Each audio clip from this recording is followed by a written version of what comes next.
रात्रि क्लास चल रहा था 16/5/67।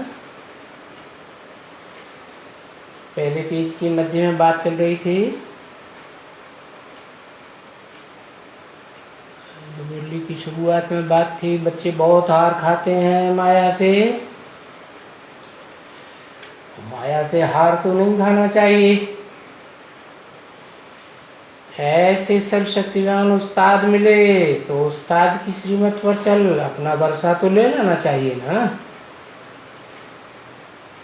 देखो, बाप डायरेक्ट कहते हैं क्या, मुकर्रर रथ से कहते हैं, परमानेंट रथ के द्वारा। निराकार है ना, तो कहते हैं तुम बच्चों को फिर से बेहद का सुख का वर्षा देने आया हुआ।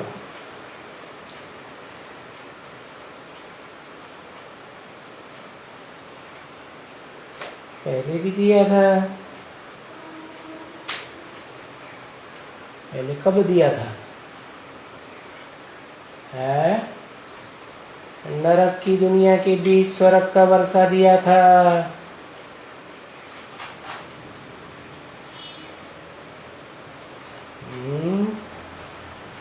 लंबा चौड़ा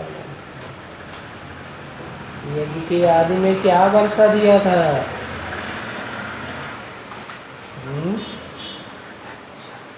नरक की दुनिया कौन सी थी? क्या स्वर्ग का वर्षा दिया था? हिंदुस्तान पाकिस्तान का 1947 में खून खराबे का युद्ध शुरू हो गया था। खून खराबे के बीच में, नरक की दुनिया के बीच में तुम बच्चे कराची में समंदर के किनारे बड़े आराम से बंगले में रहे पड़े थे।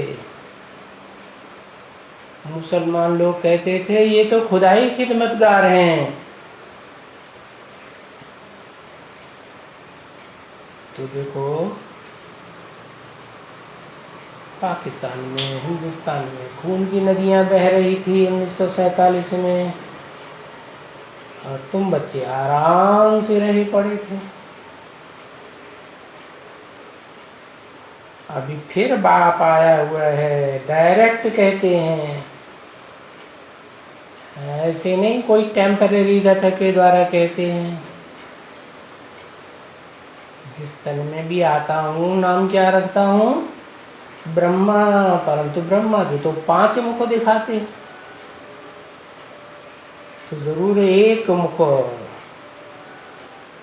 डायरेक्ट हुआ, परमानेंट हुआ, बाकी मुख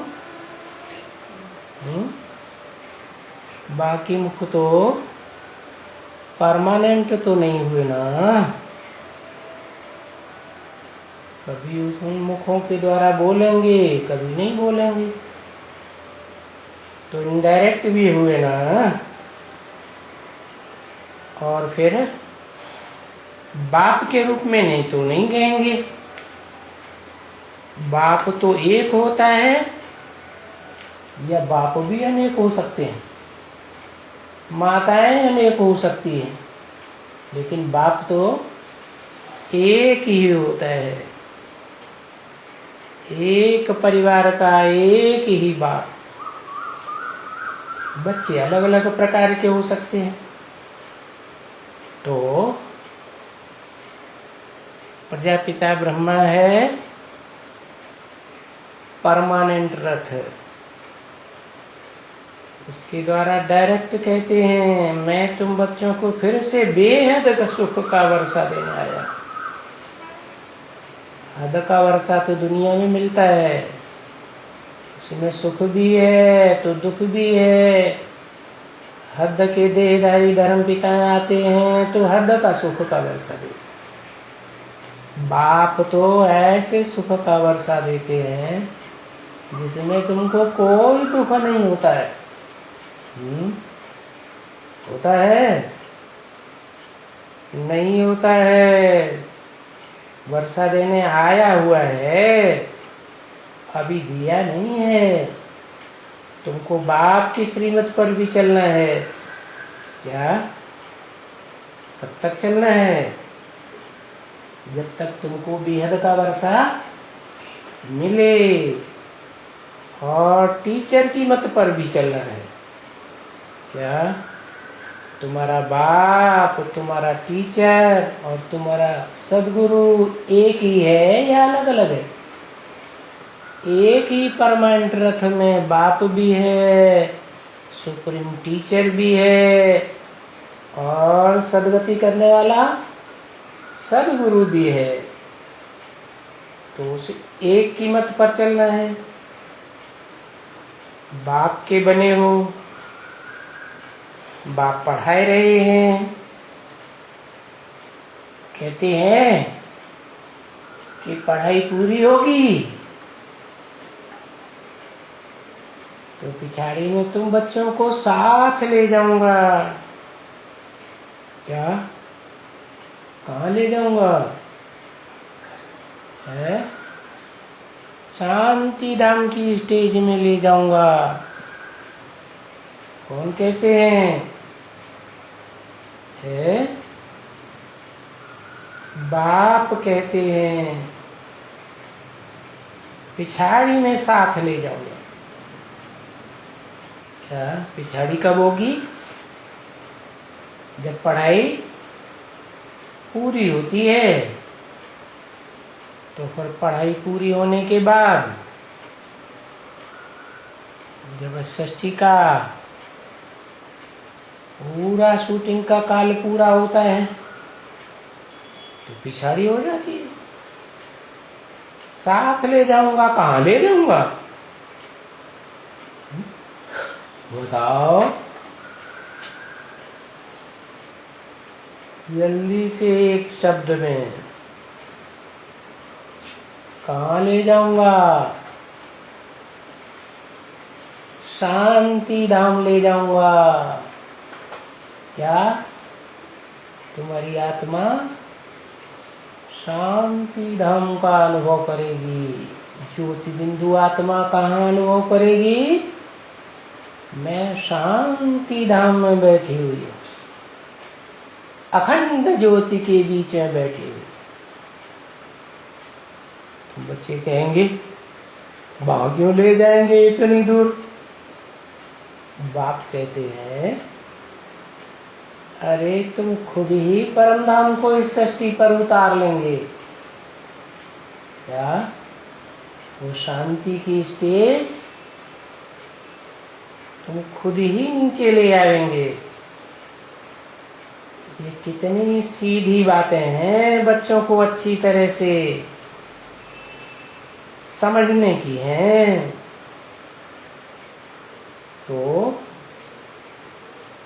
आत्मा शांत स्वरूप है तो कहाँ की वासी हुई? शांति धाम की वासी हुई ना। इस दुनिया में तो अभी घमासान है। इस दुनिया में शांति कैसे होगी?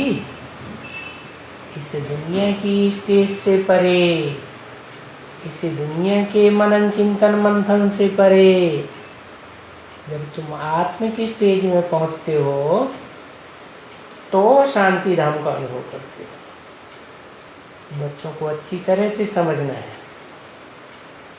तो पुरुषार्थ करो। क्या करो?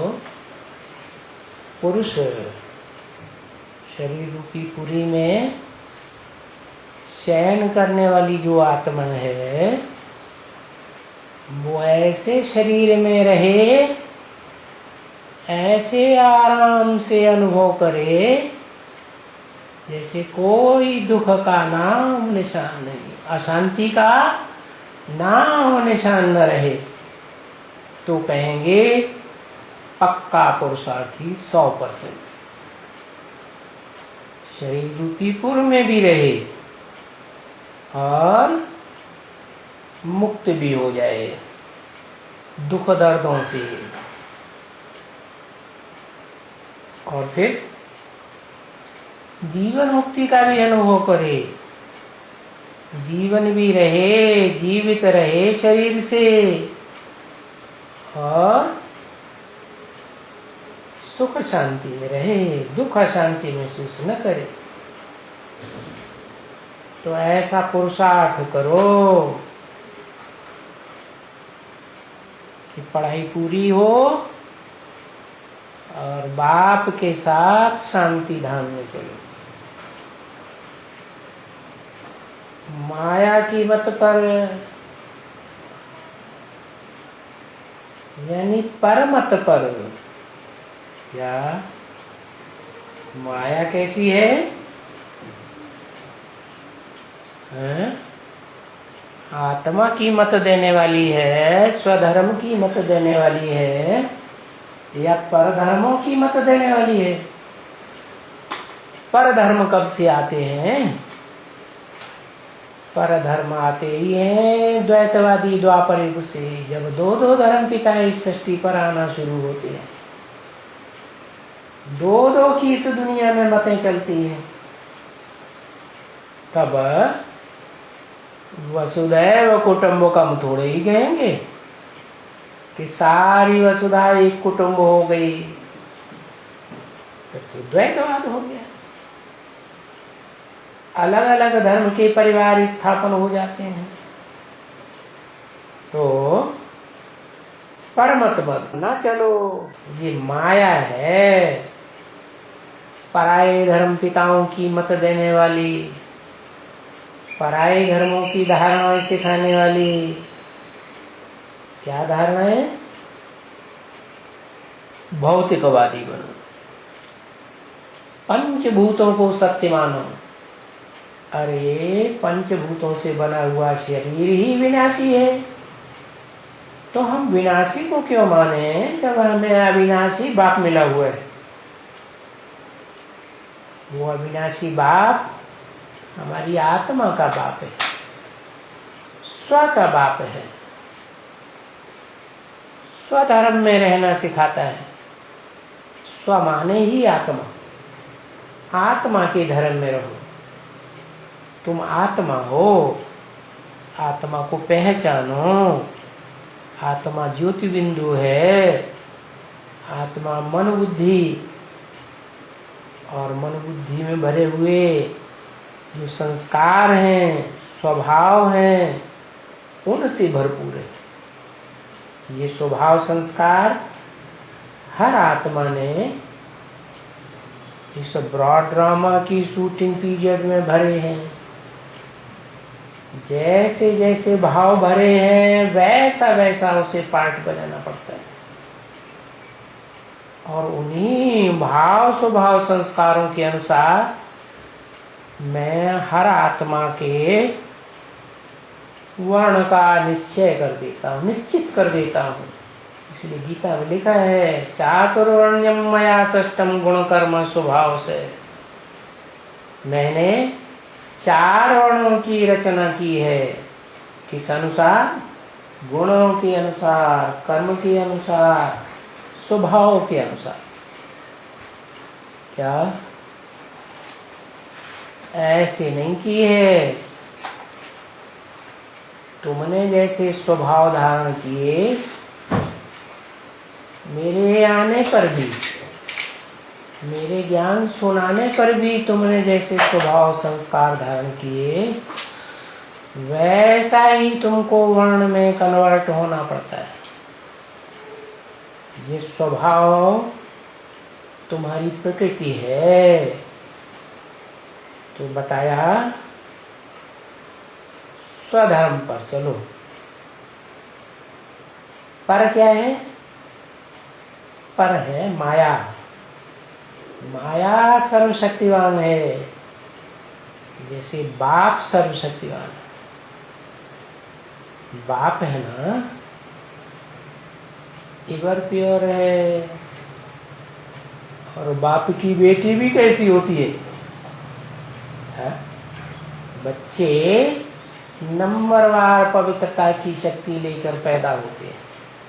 जैसे बड़ा बच्चा होता है तो बड़े लंबे समय की प्योरिटी की पावर से माँ बाप से जन्म लेता है। बाद वाले बच्चे उतनी पावर से जन्म नहीं लेते हैं, तो नंबरवार हुए ना। लेकिन माया भी बड़ी बेटी है। क्या? ये माया जो है ना, बड़ी बेटी है, छोटी बेटी नहीं है। शिव पुराण शास्त्र में भी देखना, क्या जो मनुष्य सृष्टि का बाप, सारी मनुष्य सृष्टि, सारी प्रजा 500-700 करोड़ का बाप प्रजापिता ब्रह्मा है, उसकी बड़ी बेटी है। तो वो सबको कंट्रोल में करके रखती है परिवार में। बड़ी चालाक भी है। क्या देखती है कि इस परिवार में जो सब हैं वो तो कमजोर हैं परिवार के भांति। बड़ी पावरफुल तो माता है, जानती है मैं माता की बच्ची हूं, लेकिन माई बाप के मुकाबले बच्ची में प्योरिटी होती है या नहीं होती है? है? बच्ची में प्योरिटी होती है। बाप तो फिर भी माँ के संबंध में आकर के बड़ा बच्चा पैदा करता है, तो प्योरिटी के लंबी समय की पावर चली जाती है। और बाप के मुकाबले माँ तो ज्यादा पावरफुल होती है। क्या? ज्यादा पावरफुल तो नहीं होती, लेकिन फिर भी परिवार में माँ के अथॉरिटी बहुत होती है, माँ बहुत पावरफुल होती है बाप के अलावा। तो जो माँ है उसका नाम है प्रकृति। क्या? प्रकृष्ट कृति। मैं परम पुरुष हूं ना, तो परम पुरुष की प्रकृष्ट कृति है। इस मनुष्य सृष्टि का बाप है, मनुष्य सृष्टि की आत्माओं के बीच में परम पुरुष। और माता है दो प्रकार की। क्या? एक है परा प्रकृति, पराकाष्ठा वाली प्रकृति, आत्मिक भाव वाली, और दूसरी है नीची टाइप की, देहभान के स्वभाव वाली। क्या? शरीर है ना, इस शरीर में पुरुष की दो प्रकार की प्रकृतियां हैं। उन प्रकृतियों से दो प्रकार की इंद्रियां काम करती हैं। ज्ञान इंद्रियां चैतन्य है, और दूसरी कर्म इंद्रियां। तो ऊंची कौन सी है? ऊंची स्टेज वाली कौन सी है? ज्ञान इंद्रियां, जो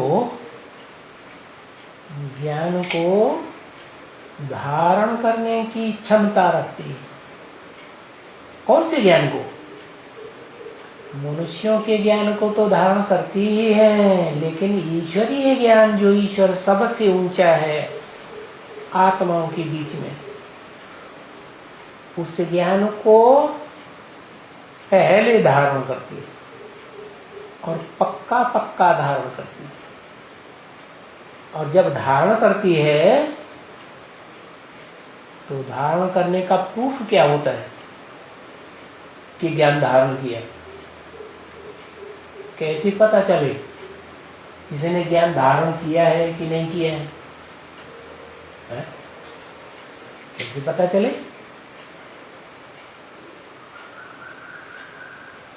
है? धारणा से? खुद धारणा अंदर अंदर कर ली तो कैसे पता चले? खुद धारणा कर लिया, दूसरों को क्या पता? दुनिया को कैसे पता चलेगा? है? संस्कारों से। ओह, संस्कार भी अंदर की चीज है। मन बुद्धि के अंदर संस्कार भरे पड़े हैं, दूसरों को कैसे पता चलेगा? है? बाहर आने कैसे बाहर आएंगे? मन बुद्धि में भरे हुए संस्कार कैसे बाहर आएंगे? प्योरिटी की यूनिटी से। यूनिटी कैसे बनेगी? अरे अंदर ही अंदर संस्कार भरे पड़े हैं, अंदर ही अंदर धारणा भरी पड़ी है? तो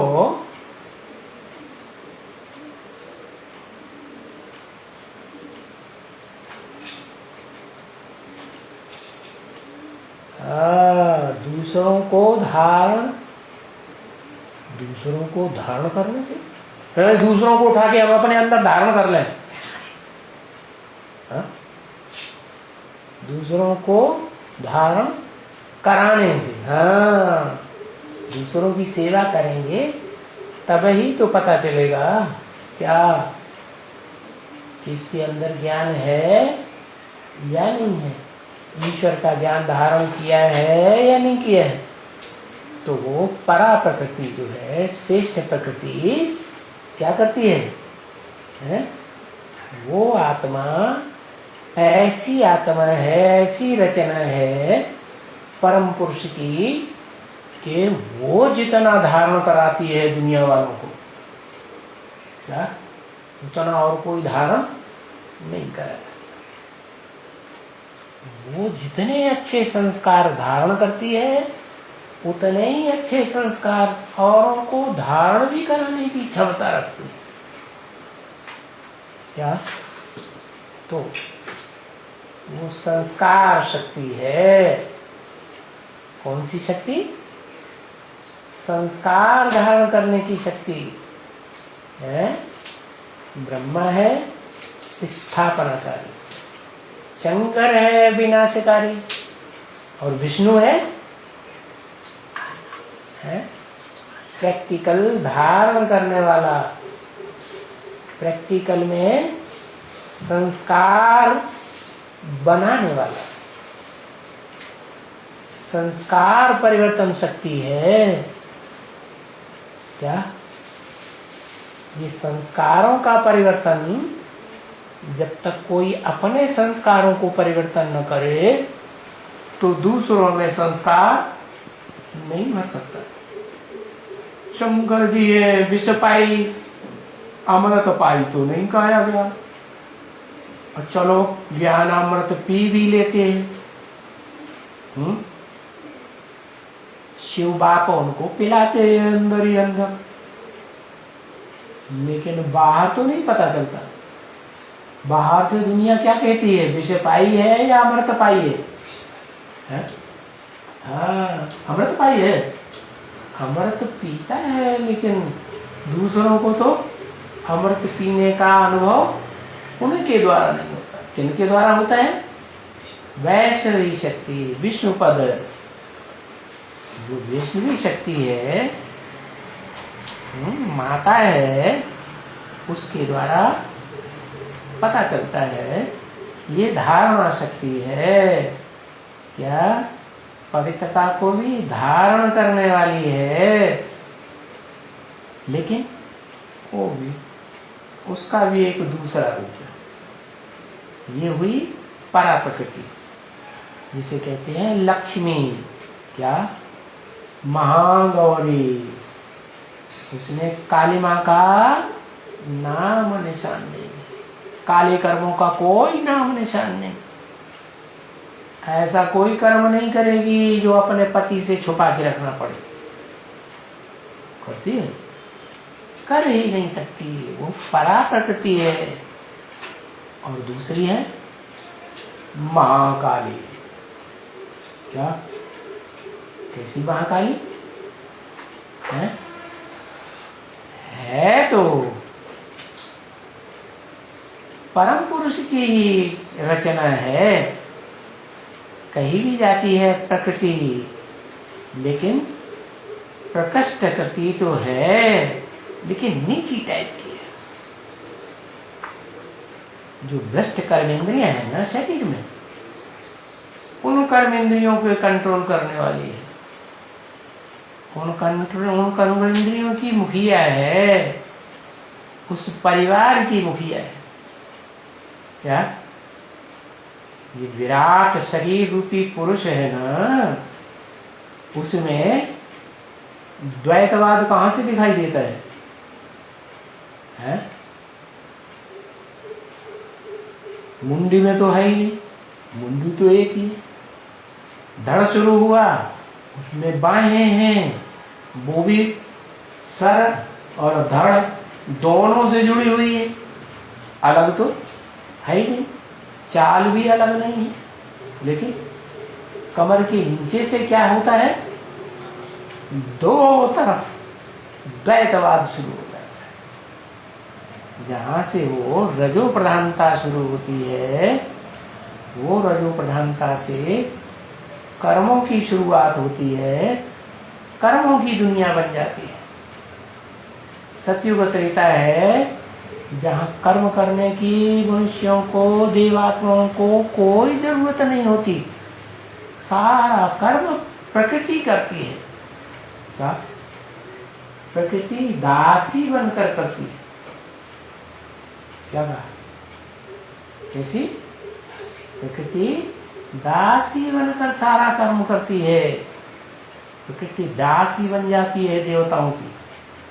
और वही प्रकृति जब द्वैतवादी धर्म पिताएं द्वापर युग से आते हैं 2500 वर्ष के बाद, जिस 2500 वर्ष की हिस्ट्री देवताओं की हेवनली गॉडफादर के पास ही रहती है, दूसरा कोई नहीं बता सकता। परंतु हेवन की 2500 वर्ष की हिस्ट्री के बाद द्वैतवादी दैत्यों, चाहे वो मनुष्य रूप में हैं, चाहे राक्षस रूप में हो, उनकी हिस्ट्री शुरू होती है 2500 साल। इसीलिए शास्त्रों में लिखा है ब्रह्मा का दिन, ब्रह्मा की रात। क्या बराबरी होगी या छोटी बड़ी होगी? बराबरी होगी। 2500 वर्ष ब्रह्मा का दिन, 2500 वर्ष ब्रह्मा की रात। माने जब ब्रह्मा की रात होती है तो जो धरणी रूपी पृथ्वी है वो ब्रह्मा को परछाया डाल देती है।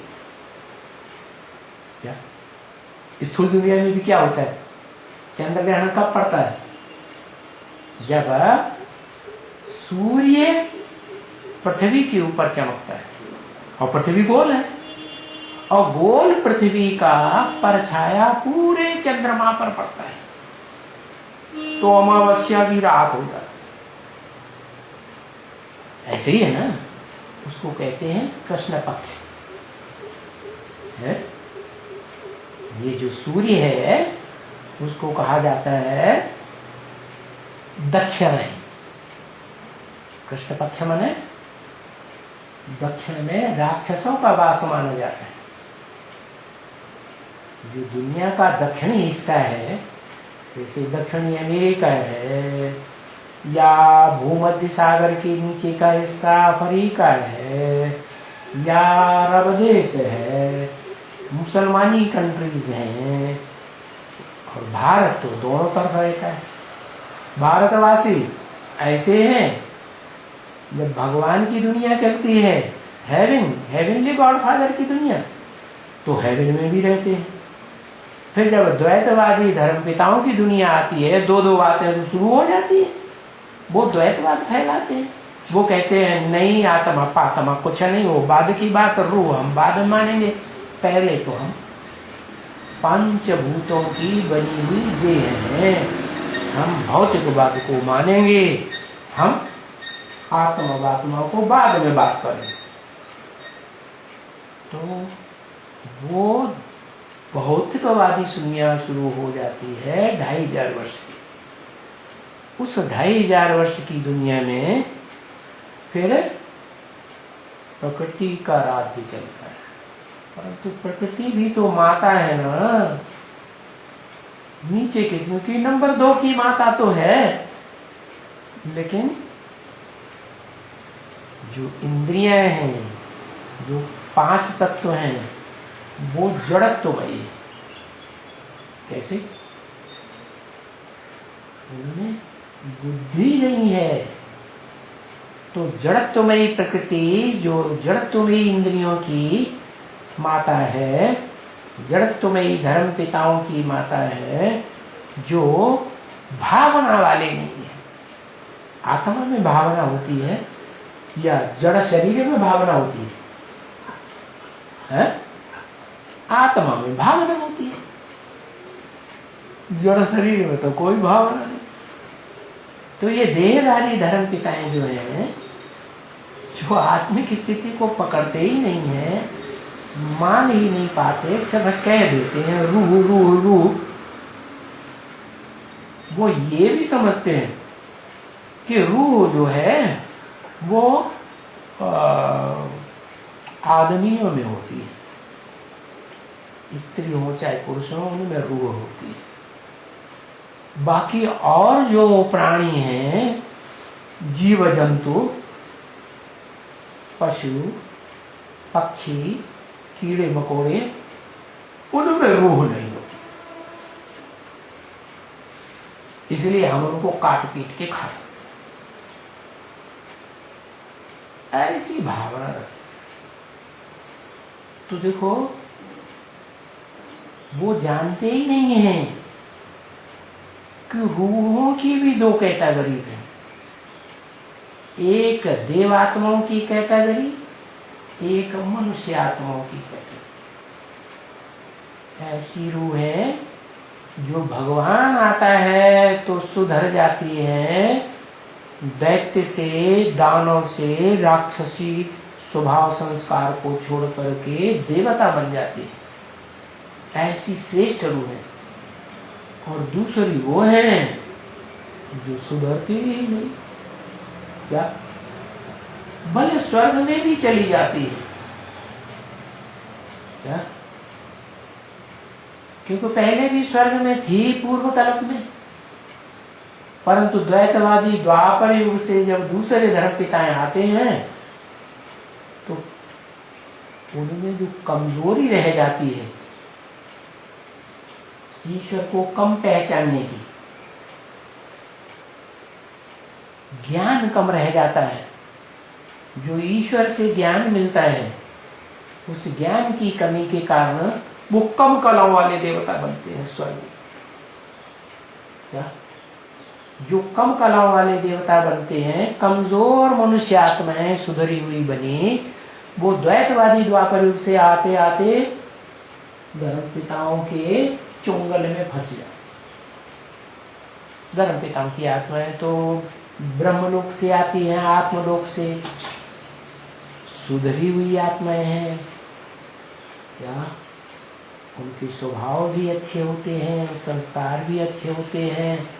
शुरुआत में तो दुनिया की हर चीज सात्विक ही होती है इस दुनिया की। आत्मलोक की बात नहीं, आत्मलोक में तो सब सतो प्रधान, वो तो है ही सत्य धाम।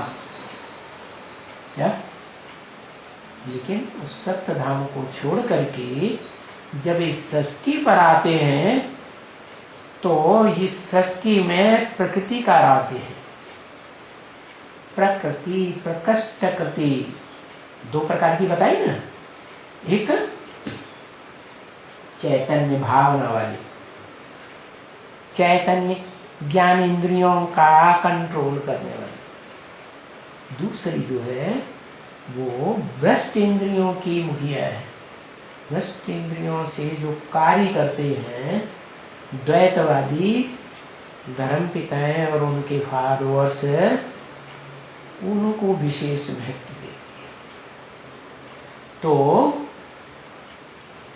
वो आत्माएं जो कम कला वाली हैं, भगवान के शक्ति पर आने पर कम ज्ञान उठाती हैं वो द्वैतवादी द्वापर युग से दूसरे धर्म पिताओं के प्रभाव में आ जाती है। सुनी सुनाई बातों से उन भारतवासियों ने दुर्गति पाई। क्या? भारतवासी, भारत का मतलब ही बताया। भा माने ज्ञान की रोशनी, रत माने लगा रहेगा।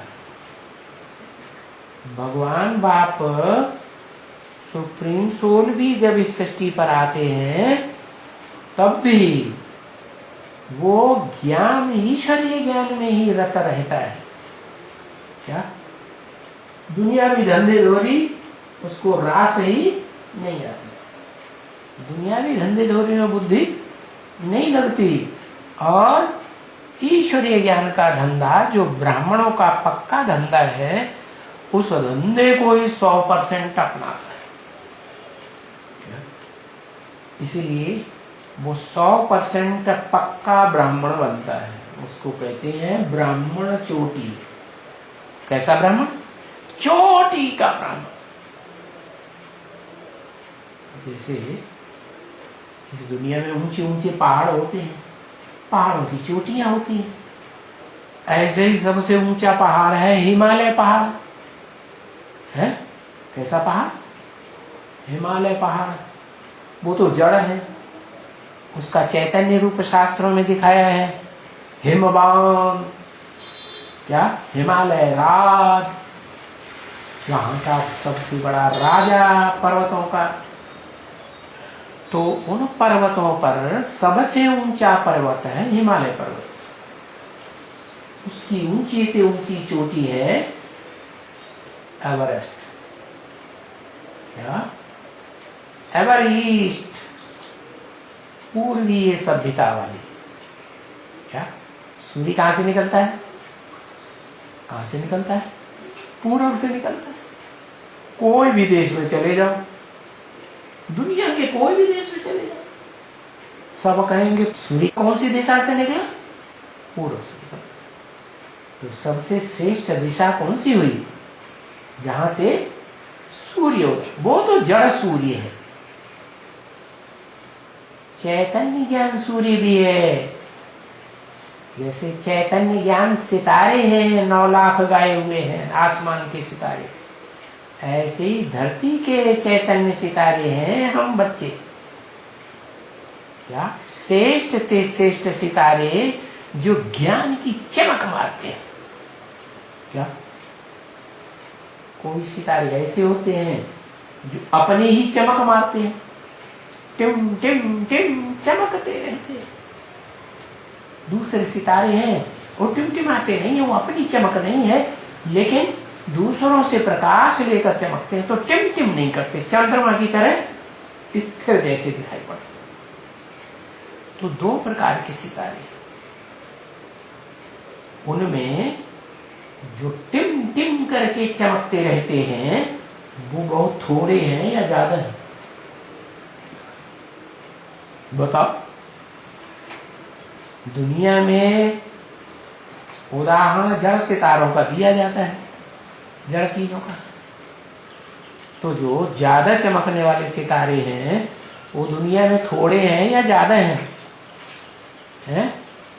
टिम करके चमकने वाले चमकते रहते हैं, ज्यादा है, जिनकी रोशनी यूं होती रहती है। एक होते हैं स्थिर रोशनी रहती है, ऐसे ही रहते हैं चंद्रमा की तरह। चंद्रमा की रोशनी ऐसे ऐसे होती है सूर्य की तरह नहीं, थोड़े हैं। तो जो थोड़े हैं वो हैं बहुत थोड़े। उनको नक्षत्रों की गिनती में गिना जाता है जो स्वयं प्रकाशित होते हैं। ऐसे स्वयं प्रकाशित तो कोई नहीं होता, लेकिन 5000 वर्ष की सृष्टि में ऐसे दिखाई देता है कि वो स्वयं प्रकाशित है। वास्तव में 5000 वर्ष की सृष्टि से पहले वो सितारे भी सूर्य से प्रकाश भरते हैं। ये चैतन्य ज्ञान सूर्य जो शिव है, हेवनली गॉडफादर, वो खुद कलयुग के अंत में आकर के इस सृष्टि में ज्ञान के प्रकाश से भर देता है। किसके द्वारा? स्वयं डायरेक्ट नहीं भरता है। इस मनुष्य सृष्टि की जो बीज रूप आत्मा है, आदम, एडम, आदिदेव शंकर जिसे कहा जाता है, उसके द्वारा सारी सृष्टि की जो भी मनुष्य आत्मा रूपी सितारे हैं, उनमें रोशनी ज्ञान की भर, कोई में कम रोशनी, कोई में ज्यादा रोशनी। तो जो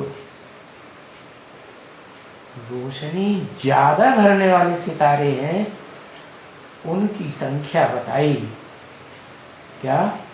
टोटल जो चमकते हैं, रात में चमकते हैं तो रोशनी देते कि नहीं है?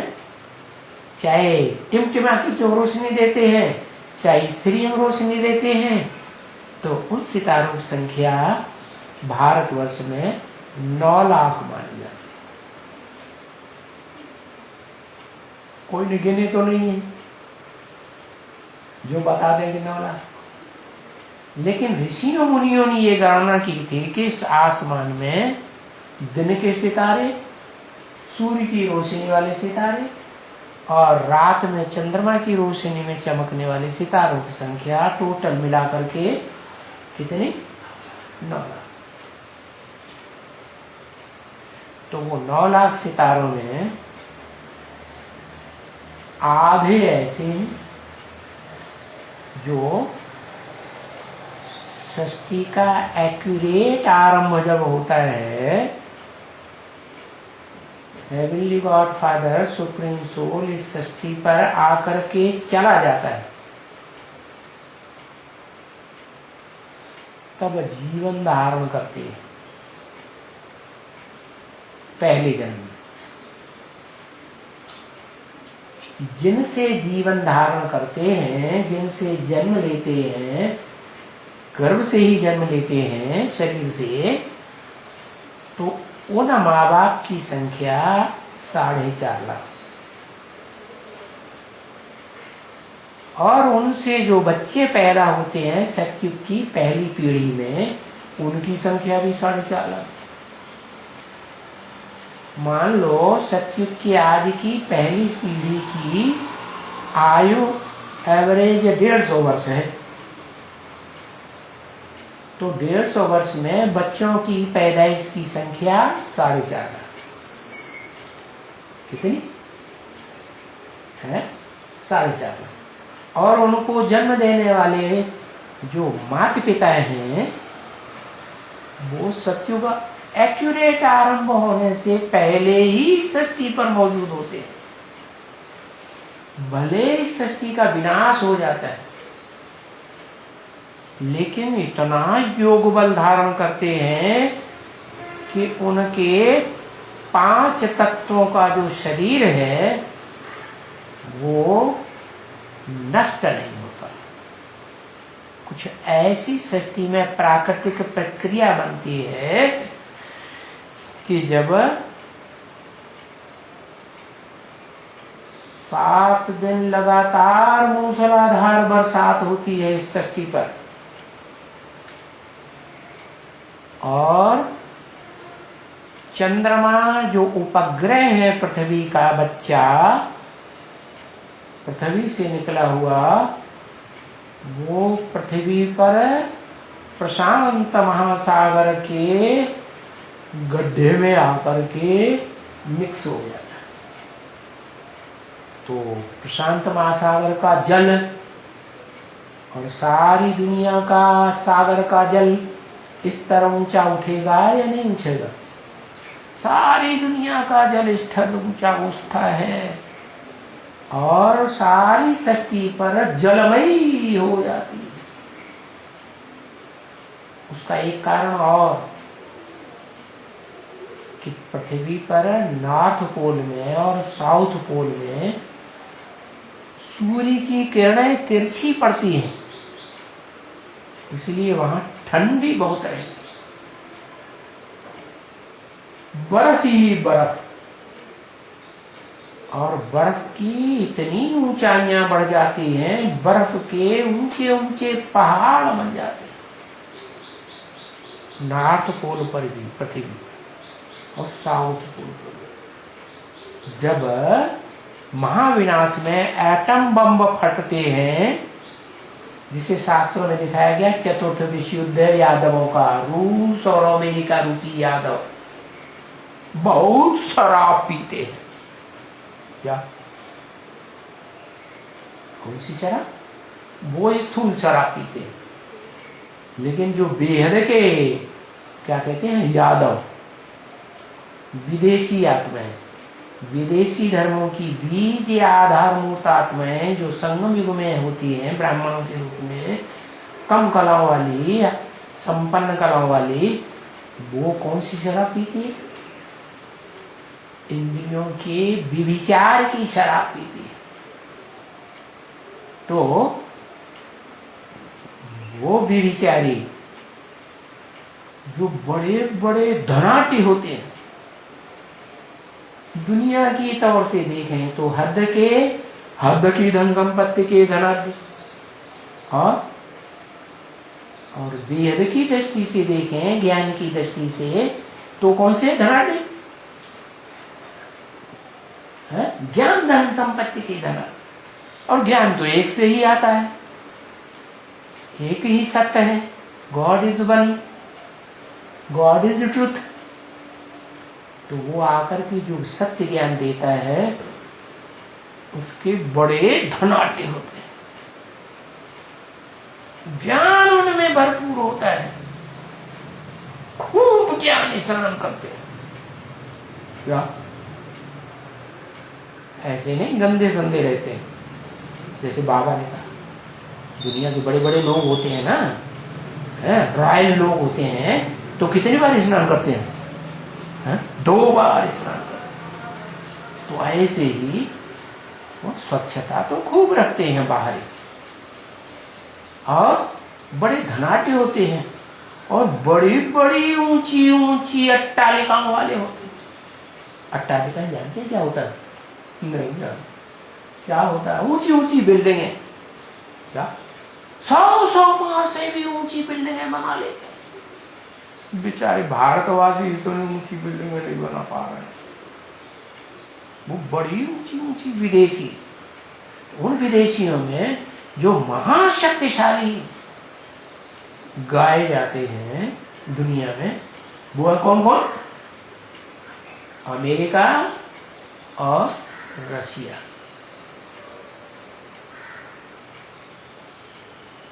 ये चतुर्थ विश्व युद्ध में अपनी बनाई हुई जो बड़ी प्रसिद्ध दुनिया की रचना है, एटम बम या मिसाइल्स, जो शास्त्रों में लिखा है कि यादवों के पेट में से लोहे के मूसल निकले। शास्त्रकारों ने समझ लिया, हाँ ऐसे कोई मनुष्य होते होंगे, इनके पेट में से मूसल पैदा होते होंगे। अरे पेट में से बच्चा पैदा होता है, लोहे के मूसल पैदा होते हैं। इतनी भी अकल नहीं है अंधश्रद्धा में आकर के। वास्तव में है बुद्ध रूपी पेट की बात। क्या? जैसे इस पेट में स्थूल भोजन खाया जाता है, ऐसे ही ये बुद्ध रूपी पेट में ज्ञान का और योग की खुराक खाई जाती है। ज्ञान का लिक्विड जल पिया जाता है। क्या? लिक्विड होता है ना, ऊंची जगह पर डाल दो, कहां जाएगा? ऊपर जाएगा, नीचे जाएगा? लिक्विड किधर जाएगा? नीचे जाएगा। तो ये ज्ञान जल जो है ना, वो ज्ञान जल भी वो बहुत पीते हैं यादव लोग। बड़े ज्ञानी होते हैं, बड़े बुद्धि के मनन चिंतन मंथनशील होते हैं, बुद्धि बहुत चलती है, बड़े तीखे। क्या तुम कोई बात कहो, चलने नहीं देंगे, फटाक से काट देंगे, इतने होशियार। अरे भाई, बुद्धि की जो प्रबलता है वो तब ही अच्छी है जब भ्रष्ट इंद्रियों से कनेक्टेड न हो। कैसी अच्छी है? बुद्धि की प्रबलता तब अच्छी है जब भ्रष्ट इंद्रियों का कर्म याद न आता हो। भ्रष्ट इंद्रियों से कनेक्टेड है बुद्धि की प्रबलता, तो बुद्धि बेकार या कार की चीज? बेकार चीज। तो वो एटम बम बना लेती। इतनी भी बुद्धि काम नहीं करती कि जिस दुनिया में हम रहते हैं, जिस वृक्ष पर हम बैठे हैं डाली पर, वो ही डाली काट देंगे तो हमारा क्या हाल हो। तो एटम बम तो बना लेते हैं। सबसे जास्ती महाशक्ति दुनिया में कही जाती है एटम बम बनाने वालों की, मिसाइल्स बनाने वालों की, रूस और अमेरिका। ये रूस और अमेरिका रूपी प्रसिद्ध यादव हैं जो तटीय विश्व युद्ध, जिसे महाभारी महाभारत युद्ध कहा जाता है। क्या?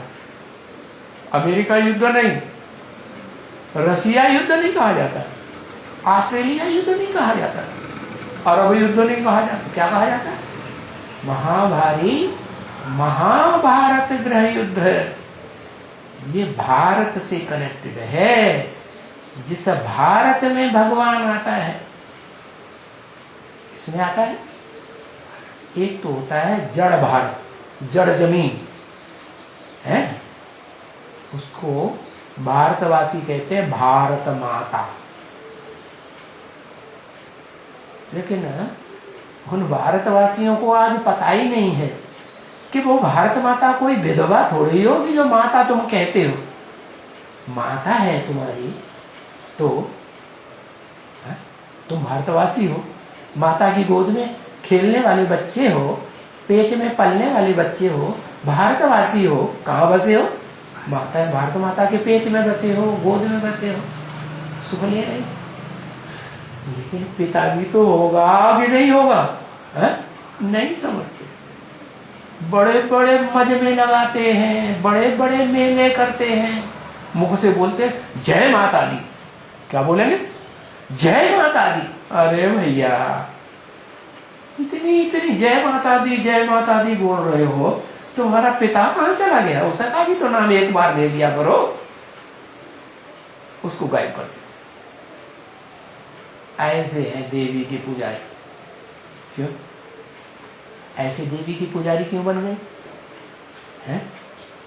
इसलिए बन गए कि जो अपरा प्रकृति है, दूसरी माता है नीची प्रकृति की, वो माता सारे सृष्टि की मनुष्य आत्माओं के ऊपर कंट्रोल करती है। कब?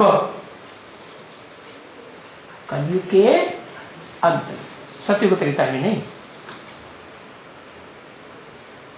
तो शूटिंग पीरियड में भी कंट्रोल करती होगी कि नहीं? कि ब्रॉड ड्रामा में ही कंट्रोल करेंगे? शूटिंग पीरियड में भी कंट्रोल करेंगे। शूटिंग पीरियड में आरंभ में कंट्रोल नहीं करती है। क्या? जब सत्व प्रधान शूटिंग पीरियड में स्वर्णिम संगम की दुनिया बनती है, सत्व प्रधान सत्व सामान्य, जहां रामकृष्ण की आत्माओं का आधिपत्य होता है, वहां नहीं करती। फिर जब द्वैतवादी इन धर्म पिताओं का फोर्स बढ़ने लगता है, तो ये अपरा प्रकृति नीची किस्म की माता सारी दुनिया को कलयुग के अंत में आते आते 500-700 करोड़ को भी कंट्रोल कर देती।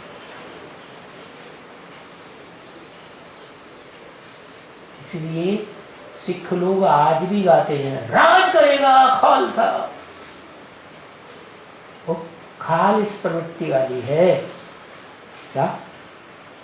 प्रकृष्ट रचना है तो किस लिए? इसलिए है खालिस माने पवित्र। उसकी बुद्धि नीचे टाइप की तो है, लेकिन इतनी पवित्र है कि वो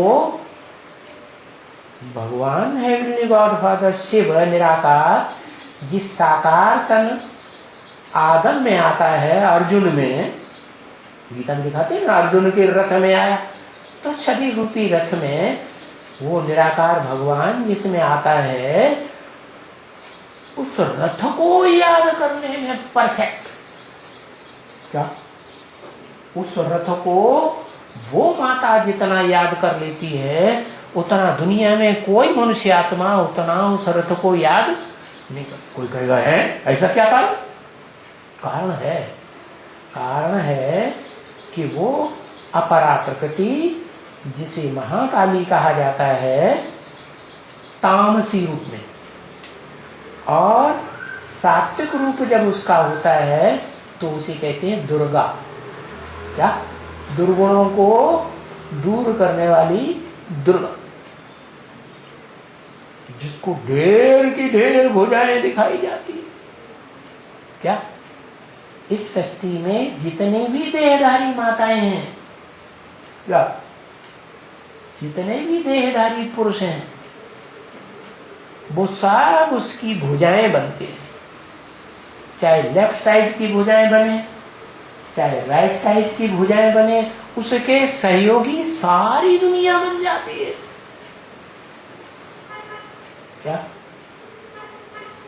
माता के सहयोगी बन जाते हैं।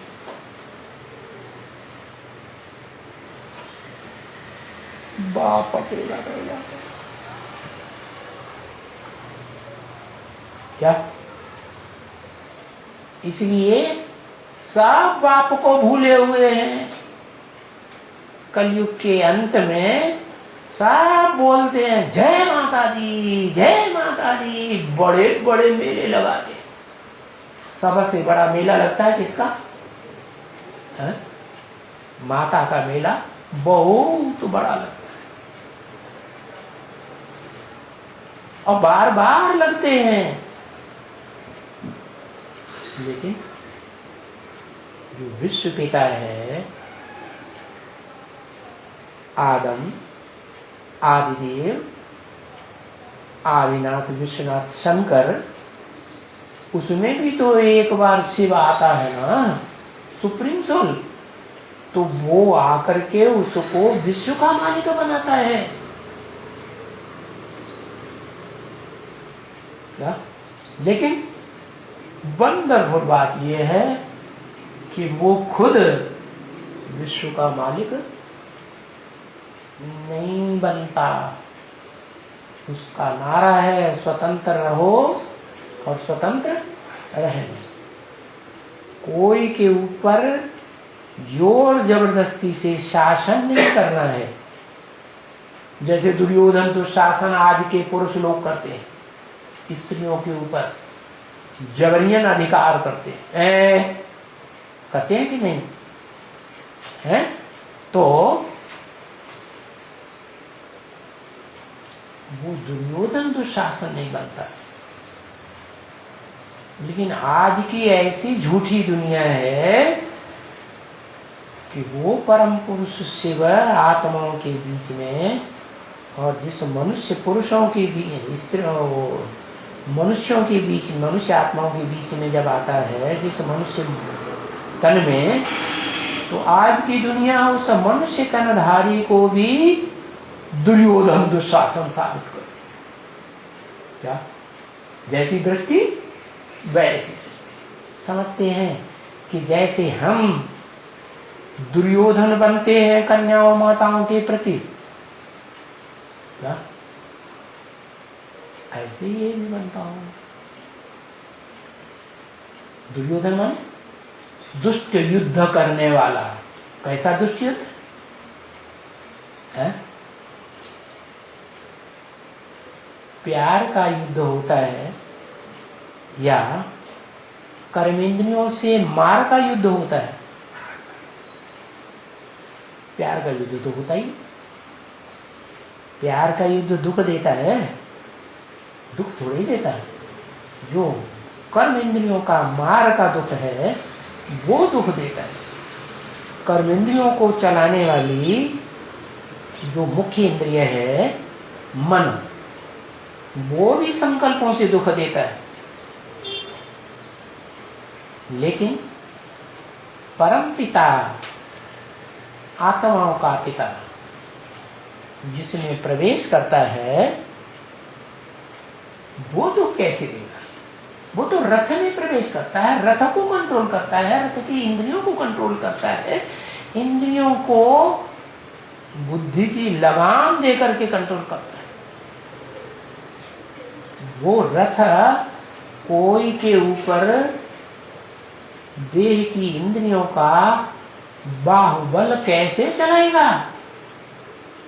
चला ही नहीं सकता। चलाना भी चाहे तो शिव उसमें प्रवेश है, क्या करेगा? कंट्रोल कर लेगा। तो इस बात को तो दुनिया जानती ही नहीं, भारतवासी ही नहीं जानते, भारत की गवर्नमेंट ही नहीं जानती। भारत की गवर्नमेंट में पहले कोर्ट में गीता रखी जाती थी, आज तो इस भ्रष्टाचारी गवर्नमेंट ने गीता को भी उड़ा दिया। दुनिया के सब धर्म पावरफुल क्यों हैं? क्योंकि धर्म को मानते हैं, धर्म पिता को मानते हैं, धर्म ग्रंथों को मानते हैं, क्योंकि रिलीजन इज माइट कहा जाता है। और ये भारत की गवर्नमेंट ऐसी है, न धर्म पिता को जानती है न मानती है, न उसकी मत पर चलती। कि हमारा भारत का जो अव्वल नंबर धर्म पिता है वो कौन है? मुसलमान जानते हैं अल्लाह अव्वल दीन, क्या दूसरे धर्म वाले जानते हैं? भले कृष्ण के रूप में कहते हैं, वो नहीं जानते। कृष्ण को भी जन्म देने वाला कोई तो बाप होगा, बच्चा थोड़े ही अपने आप लॉर्ड बन जाता है। तो धर्म पिता शिव बाप इस सृष्टि पर आकर के जिस मनुष्य तन में प्रवेश करता है, वो मनुष्य तन कभी भी दुराचारी नहीं हो सकता। दुह माने खराब आचरण करने वाला, और खराब आचरण भ्रष्ट इंद्रियों का होता है या श्रेष्ठ इंद्रियों का होता है? श्रेष्ठ इंद्रियों से देवताएं आचरण करके संतान पैदा करते हैं, भ्रष्ट इंद्रियों से जो द्वैतवादी धर्म पिताएं संतान पैदा करना सिखाते हैं, सृष्टि चलाना सिखाते हैं। ये सृष्टि मनुष्यों की सृष्टि है, दानवों की सृष्टि है, दैत्यों की सृष्टि है, राक्षसी सृष्टि है। उनको कहते हैं दुखदाई। इस 2500 रुपए की सृष्टि में इन विदेशियों ने भारत के ऊपर लगातार आक्रमण किए हैं, और बाहुबल के आक्रमण किए हैं कि दूसरे प्रकार का अहिंसक आक्रमण किया है? ज्ञान की बातें सुनाई है क्या? ज्ञान का युद्ध किया है क्या? नहीं। ये 2500 वर्ष की हिस्ट्री है इस भारत की, ये देहधारी धर्मपिताओं के द्वारा बनाई हुई हिस्ट्री है, प्रैक्टिकल हिस्ट्री है। और इस हिस्ट्री को भी भूल चुके हैं, क्योंकि 2500 वर्ष में अनेक जन्म लिए हैं आत्माओं ने, इसलिए इस हिस्ट्री में भी बड़ी गड़बड़ है। सच्ची हिस्ट्री इस हिंसक दुनिया की 2500 वर्ष की, और अहिंसक दुनिया हेवन की, जो हेवनली गॉडफादर बनाता है, दोनों की हिस्ट्री वो हेवनली गॉडफादर ही सच्ची आकर के बताता है, तरीका बताता है। जैसे अलजबरा होता है ना, उसमें क्या करते हैं? ये प्लस ये बराबर ये। तो ऐसे सिद्धांत बता देता है ज्ञान के। जिन ज्ञान के सिद्धांतों को लगाते जाओ, जन्म जन्मांतर की हिस्ट्री खुद दी जाएगी। हर आत्मा रूपी पार्टधारी की हिस्ट्री खुलेगी, क्योंकि ये जो आत्मा है, ये जन्म जन्मांतर इस षष्ठ रूपी रंगमंच पर भांति भांति के चोले रूपी शरीर धारण करके पार्ट बजाती रही है। पार्टधारी है ज्योति बिंदु आत्मा। इस ज्योति बिंदु आत्मा का जो पार्ट है वो ब्रॉड इस दुनिया में 5000 वर्ष का पार्ट है। आधा टाइम सुख का पार्ट जो भगवान स्थापन करते हैं, आधा टाइम दुख का पार्ट। थोड़ा सा सुख नाम मात्र क्षण भंग, बाकी दुख ही दुख। तो देखो ये मनुष्यों के द्वारा स्थापन किया जाता है जिन्हें नर कहते हैं। नर से नरक बनता है। नरक कौन बनाता है? नर बनाता है, नर क्यों नाम रखा? गुस्से में आता है तो नर नर आता है, नर नर नर, बहुत नर नर आता है। आंखें लाल लाल करके नर नर आता है, बहुत गुस्सा दिखाता है। और जिसमें क्रोध होगा, हेवनली गॉड फादर कहते हैं ब्रह्मा मुख से, उसमें क्रोध जरूर होगा, काम भी जरूर होगा। काम विकार न हो ऐसा हो ही नहीं सकता। तो ये कामियों, क्रोधियों, लोभियों, मोहियों, अहंकारियों की दुनिया है। 2500 वर्ष की हिस्ट्री, मानवीय हिस्ट्री में अभी भगवान बाप आया हुआ है सुख की सृष्टि बनाने के लिए। जिस सुख की सृष्टि में, रामकृष्ण की दुनिया में, स्वर्ग में कोई भी दुखी नहीं होगा, हिंसा का नाम निशान नहीं होगा। क्या? बाहुबल की कोई भी हिंसा नहीं करेगा इंद्रियों से। तो बताया कि बाप के बने हो, तुम्हारी पढ़ाई पूरी होगी, पिछाड़ी में साथ में ले जाएगा शांति धाम, और शांति धाम से नंबरवार इस सुखधाम की सृष्टि में भेज देगा। ले जाऊंगा कहाँ? पहले शांति धाम ले जाऊंगा, फिर कहाँ ले जाऊंगा? सुख धाम में ले जाऊंगा। कौन ले जाएगा? निराकार ले जाएगा, निराकारी धाम में रहने वाला ले जाएगा। निराकार आत्माओं का बाप निराकार शिव ले जाएगा, सुप्रीम सोल ले जाएगा।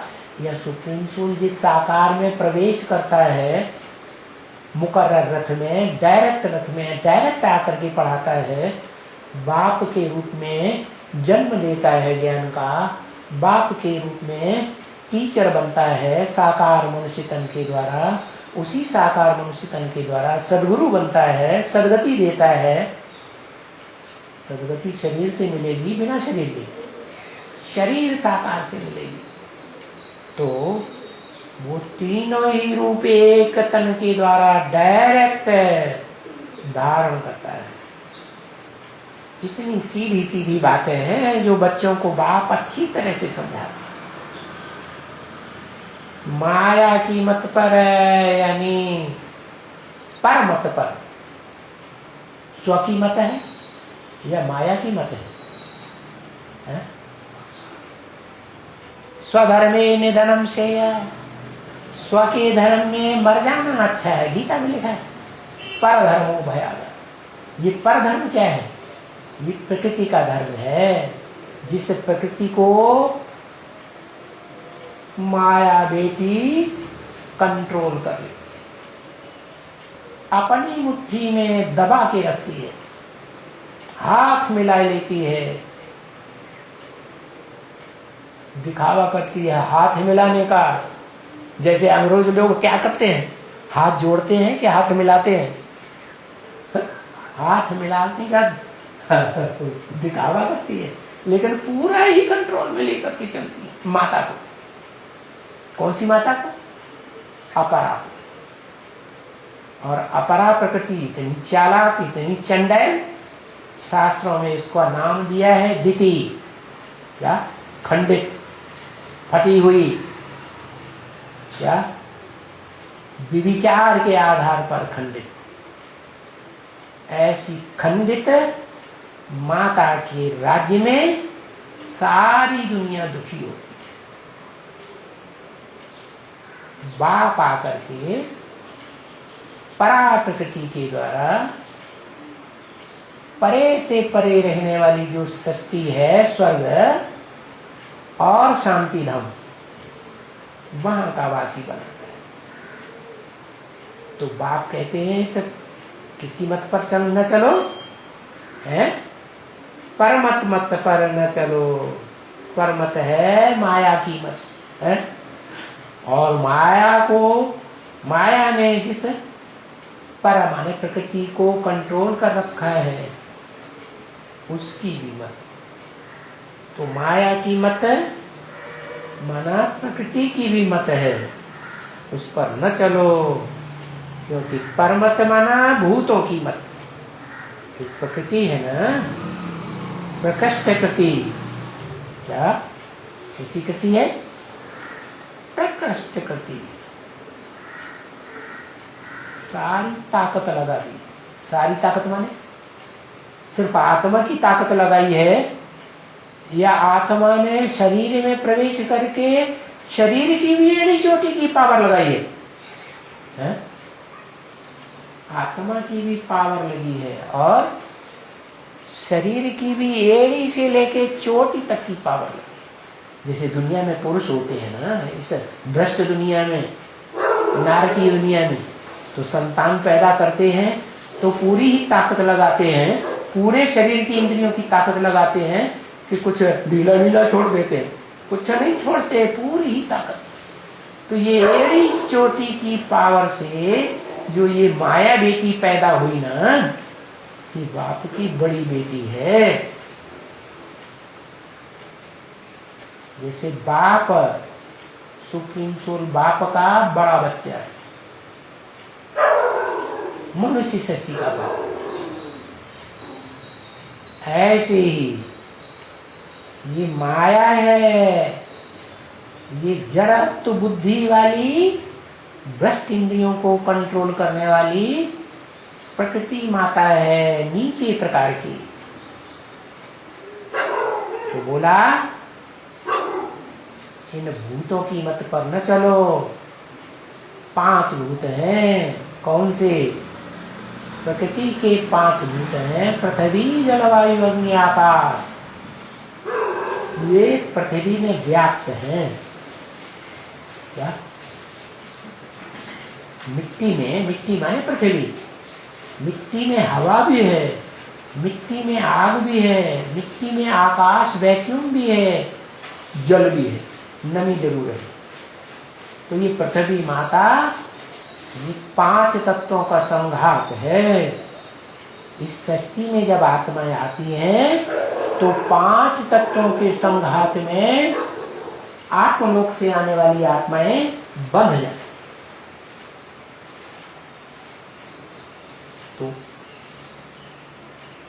है? तो प्रश्न ये है कि जो परा प्रकृति है वो भी तो माता है, ज्ञानेंद्रियों की भावना वाली है ना, श्रेष्ठ माता है। शास्त्र में उसका नाम दिया है अदिति, माने कभी भी खंडित नहीं होती। कोई राक्षस उसकी चीड़फाड़ नहीं कर सकता इंद्रियों से। तो ऐसा माता का पार्ट बजाने वाली वो शास्त्रों में पार्वती कही। क्या नाम दिया? पार्वती। जैसे धनवान होता है तो बाद धन होता है, धनवती होती है तो स्थूल धन वाली कही जाती है। ऐसे ये है पार्वती, माने सारे संसार को पार लगाने वाली माता। जो जड़त्वमयी प्रकृति है उसको भी पार लगा करके कहाँ ले जाती है? सुखधाम में, स्वर्ग में ले जाती है। जिस स्वर्ग में पहली पीढ़ी के जो बच्चे हैं 16 कला संपूर्ण, हे कृष्ण नारायण वासुदेव, उनकी वो दासी बनती है। उनकी अकेले की नहीं, सत्य त्रेता रूपी स्वर्ग में जितने भी बच्चे पैदा होते हैं सबकी वो दासी है, प्रकृति दासी। उनका शास्त्रों में नाम दिया है वृंदा। तुलसी के रूप में पूजी जाती है। तो तुलसी के भी दो रूप हैं, क्या? काली तुलसी और गोरी तुलसी। क्या? काली तुलसी वो है जो जंगलों में पैदा होती है। आज की दुनिया कांटों का जंगल है ना, कांटों के जंगल में ही रहती है। बाप आते हैं तो बाप जो परिवार बनाते हैं ब्राह्मणों का, उसमें नहीं रहती और टिक ही नहीं पाती। अगर आएगी भी ना थोड़े समय के लिए, तो जैसे यज्ञ के आदि में मिसाल दिया है, एक भंगिनियां आती थी, कितने दिन टिकी, बाबा के आते ही गले पड़ जाती थी, छाती से लिपट जाती। फिर क्या हुआ? किसकी बात हो रही? भंगिन की बात हो रही जो यज्ञ के आदि में आती। वो लोकलाज की परवाह नहीं करती थी, क्या कि कोई क्या कहेगा, सबके सामने मैं कैसे क्या कर रही हूं, नहीं। तो वो है बीज, क्या? अपरा प्रकृति का मूल बीज, और उसकी आधारभूत हो गई वो माता, जो बड़ा रूप धारण करती है। ओ 18 का बहुत महत्व है। 18 अध्याय की गीता।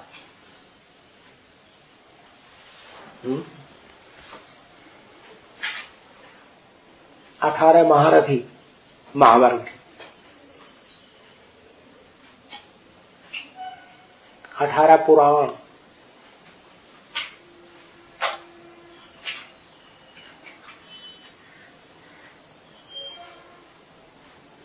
18 अक्षोणी, 18 अक्षोणी। भारी माता, वाह वाह, हरी माता।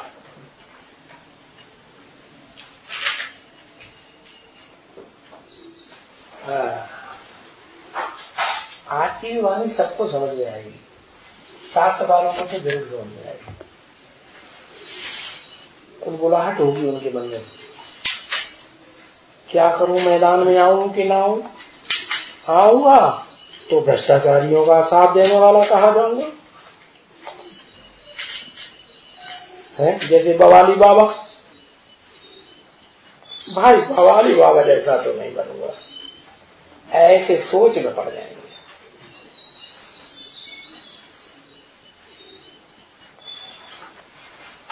कुछ बोलना करना है, कुछ सूचना करना है, माता है तो कुछ पूछती नहीं, कहती हैं सत्य वचन महाराज। क्या ये तो परम भक्त हो गई।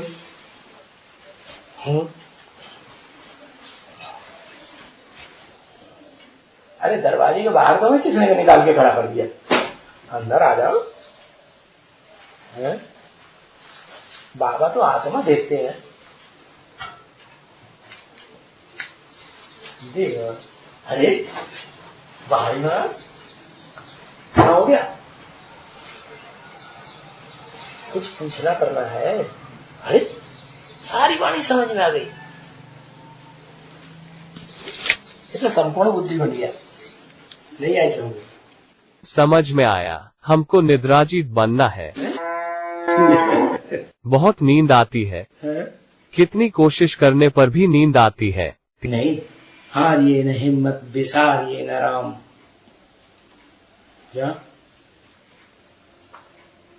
क्या नारा है? हारिए ना हिम्मत, बिसारिए न राम, राम को भूलिए नहीं, भगवान को मत भूलो। वो सहयोग करने आया है, हर बात में सहयोगी है। क्या निद्रा से लड़ाई लड़ने में भी सहयोगी। बोला है जो ज्ञानी तो आत्माएं होती है ना, ज्ञान में रस लेने वाली, उनको माया जानती है कि इन ज्ञानियों से तो मैं नहीं जीत पाऊंगी। 5 विकारों को कंट्रोल करने वाले होते हैं ज्ञानी, ज्ञानाग्नि से विकारों को भस्म कर देते हैं क्या। लेकिन छठा विकार जो है ना, आलस्य और निद्रा, इसको नहीं मानता। तो किनारे पे पहुंचे हुए हो, काहे के लिए इतना होल डाल हो रहे है? क्या कहा? अच्छा, दुनिया में कौन से धर्म के लोग हैं जो बहुत सोते हैं? क्रिश्चियन लोग। किसी धर्म, क्रिश्चियन के बाद मुसलमान आते हैं, सन्यासी आते हैं। ये थोड़ी बहुत चालाक धीरे धीरे बोल रहा है, उसमें भर न जाए। अरे सच्चाई है तो बोल धराते से। सिख धर्म के लिए बोलते हैं ना, सिख धर्म की आत्मा ज्यादा सोती है। मतलब वो भगवान को पहचानते नहीं है, सोते ही रहते हैं। 12 बजते हैं तब जा करके। 12 बजे तो सूर्य ऊपर से चमकता है जोर से, तब तो जग जाते हैं ना। लेकिन ऐसे भी हैं कि ज्ञान सूर्य सृष्टि पर आ गया, 80 साल हो गए और वो अपनी चलाए रहे। ये भगवान का बच्चा है तो कोर्ट से भी ज्यादा बड़ा है क्या? है? नास्तिक गवर्नमेंट। हाँ, धर्म है ही नहीं, वास्तव में धारणा करता ही नहीं, अपनी चलाता है। तो बुद्धि में बड़ा तीखा समझता है। एटम बम बनाई ना, सबसे ज्यादा घमंड कौन सा है? अहंकार। किस बात का अहंकार? क्या किया उन्होंने जो तो अहंकार दिखा रहे? कुछ किया होगा ना, क्या किया? एटम बम बनाए। हाँ, ऐसी चीज बनाई है कि वो अगर ध्यान देता, कल्याणकारी बन करके ध्यान देता, तो इस एटमिक शक्ति से बड़े बड़े कारखाने चला सकता था। इस बात पे ध्यान ही नहीं दिया। सारी दुनिया का कल्याण हो जाएगा, फिर मेरे को कौन पूछेगा?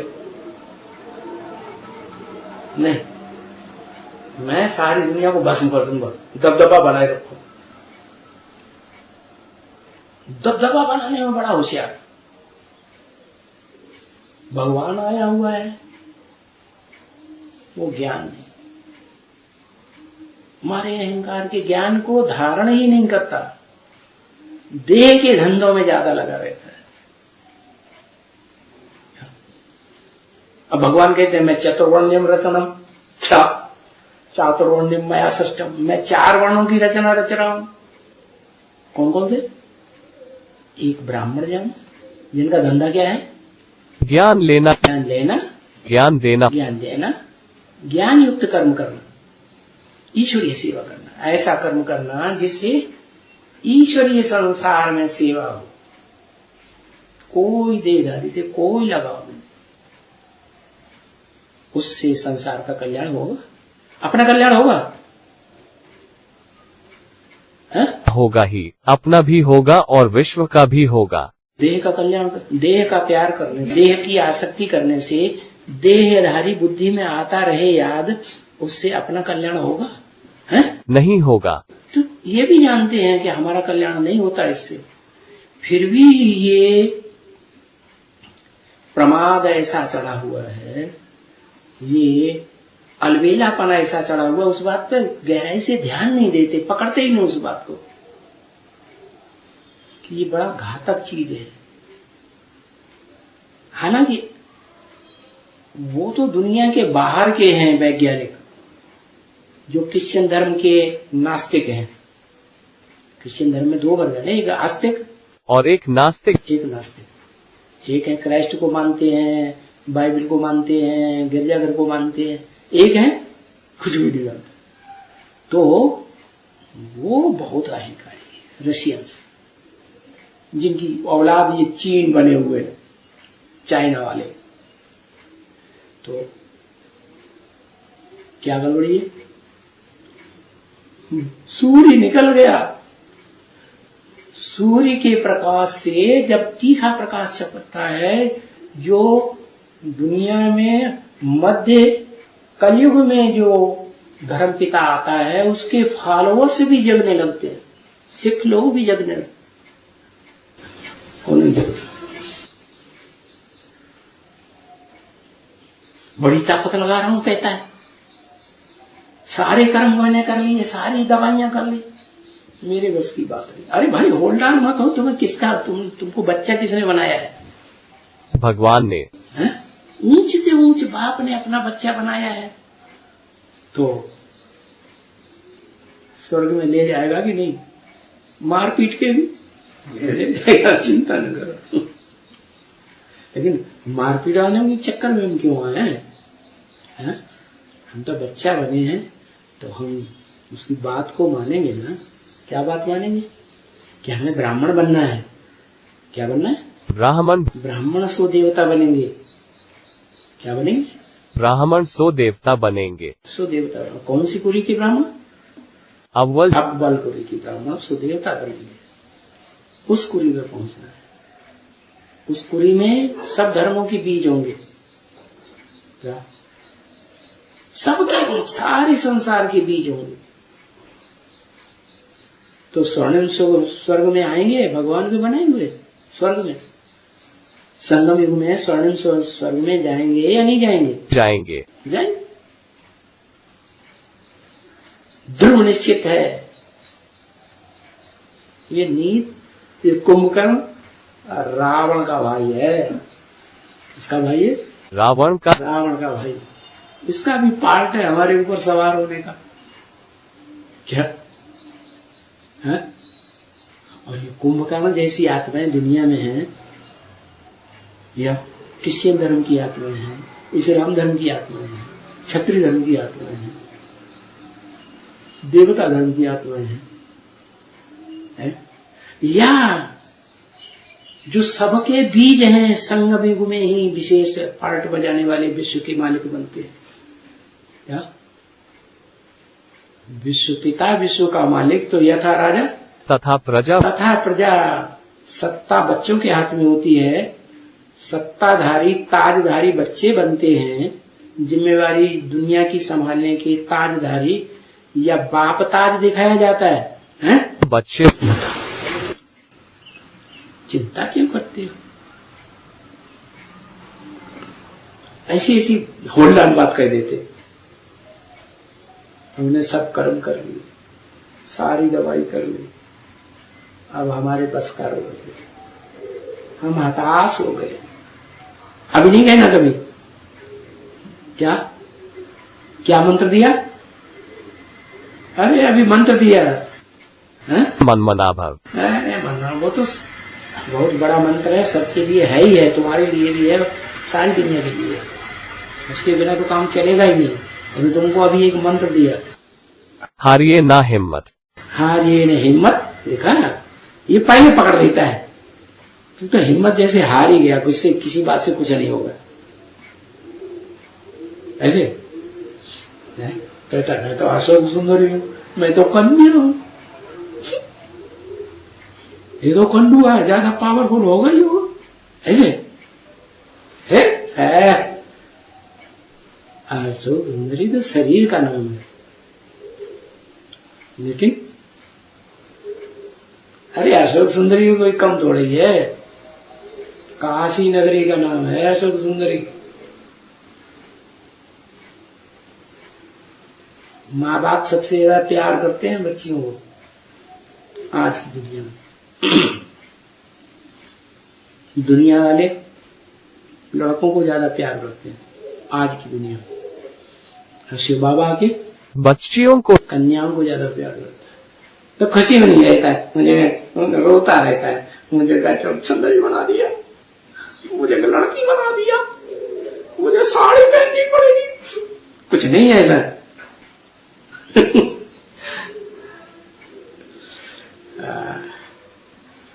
अभी क्या मंत्र दिया?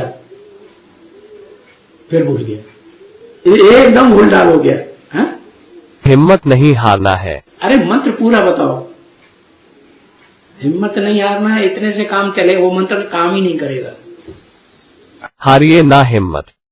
हाँ, बिसारिए माने भूलिए नहीं, बिसारिए माने भूलना नहीं। किसको नहीं भूलना? बाप को। हाँ, राम। संगम युग में जो राम का पार्ट है, साकार पार्ट है भगवान का, उसको भूलना नहीं। सब कुछ देने वाला है वो। हारिए हिम्मत विसारिए, कितना बढ़िया मंत्र है। अरे ये कुंभकर्ण तो क्या कोई चीज नहीं, रावण भी मारा जा सकता है इससे। रसों से खप कर दो।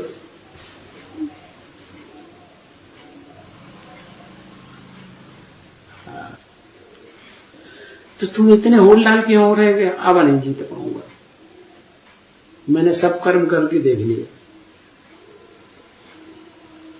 अब नहीं कहना है?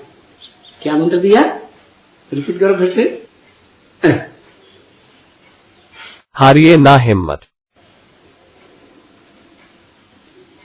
अरे हिंदी में बोल दो, ये साधारण हिंदी में बोल दो। भूलिए न रंग, विसारिए माने भूल।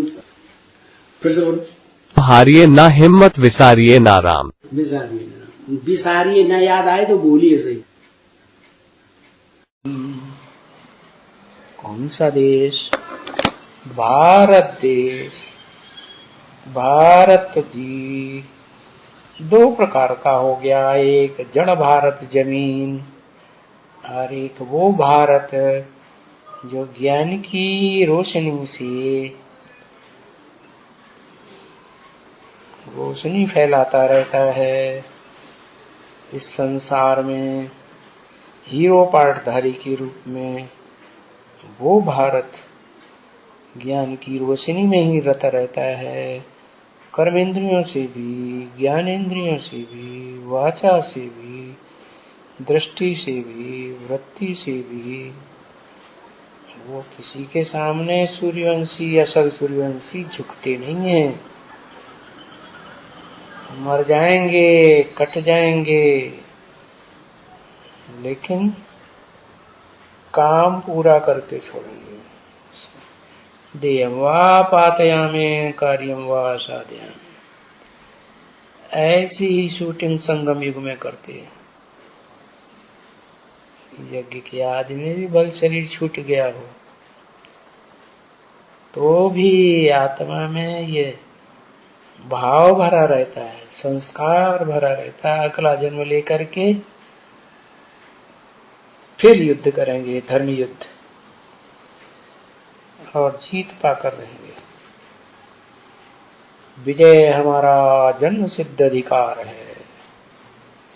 चलो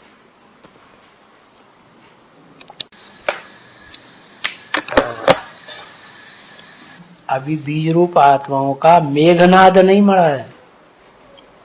मेघ माने बादल, नाद माने जोर से बादल की तरह गड़गड़ाने वाला।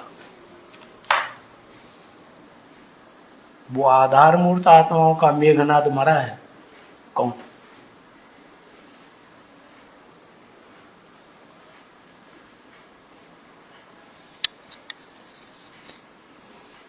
जो आज के भ्रष्टाचारी नेताओं की तरह बड़ा ब्रह्मा कुमारियों में भाषण करता माना जाता था। अच्छा जगदीश भाई। बीज रूप आत्माओं का अभी भी नहीं मरा है।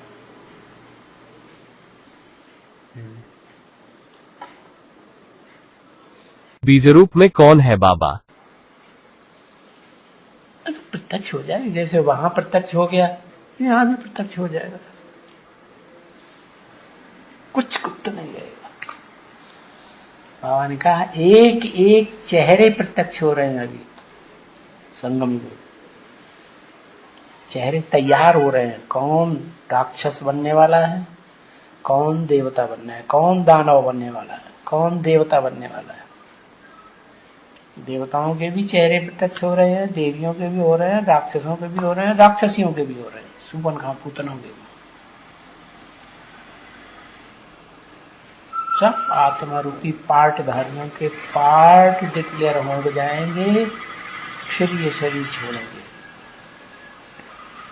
दुनिया में। अपने अपने पार्ट को अच्छी तरह पहचान लेंगे।